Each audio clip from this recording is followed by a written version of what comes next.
Due to the graphic nature of this video, viewers' discretion is advised. In the last series, we saw that the Benjamites were punished because of their reluctance to comply with their brethren's demands. Now let's see what happens next. In a land bound by ancient oaths and the sacred bond of tribes, a great sorrow fell upon Israel. An oath was sworn at Mizpah, and the hearts of the Israelites weighed heavy with their binding promise. None would give their daughters in marriage to the men of Benjamin. Now the men of Israel had sworn an oath at Mizpah. None of us shall give his daughter in marriage to a man of Benjamin.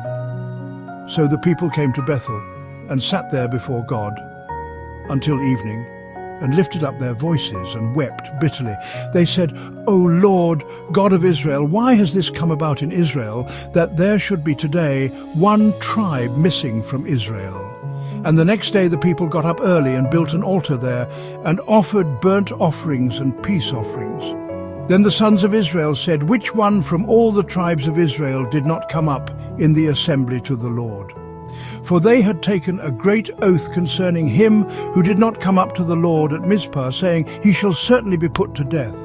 And the sons of Israel felt sorry, and had compassion for their brother Benjamin, and said, "One tribe has been cut off from Israel today.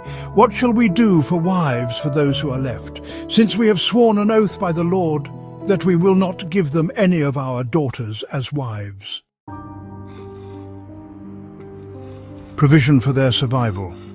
And they said, "Which one is there of the tribes from Israel that did not come up to Mizpah to the Lord?" And behold, it was discovered that no one had come to the camp from Jabesh-Gilead to the assembly. For when the people were assembled, behold, there was not one of the inhabitants of Jabesh-Gilead there. And the congregation sent 12,000 of the most courageous men there, and commanded them, saying, "Go and strike the inhabitants of Jabesh-Gilead with the sword, including the women and the children. And this is the thing that you shall do. You shall utterly destroy every male and every woman who is not a virgin."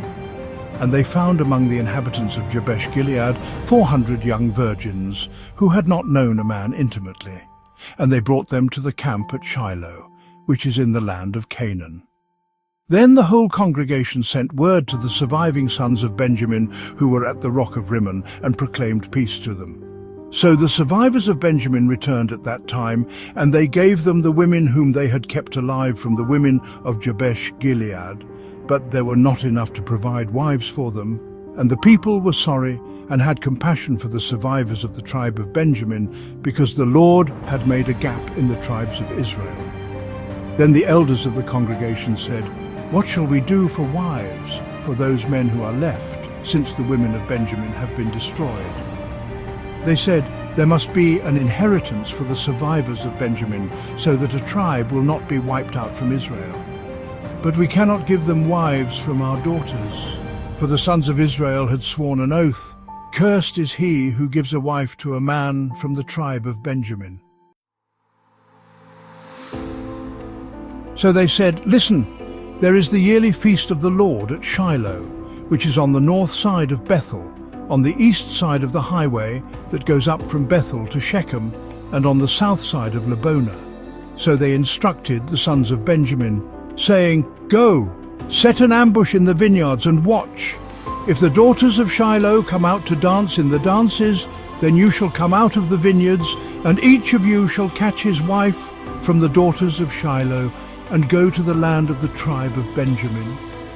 When their fathers or their brothers come to complain to us, we shall say to them, 'Give them to us voluntarily, because we did not take a wife for each man of Benjamin in battle, nor did you give wives to them, for that would have made you guilty of breaking your oath.' So the sons of the tribe of Benjamin did as instructed, and took wives according to their number, from the dancers whom they carried away.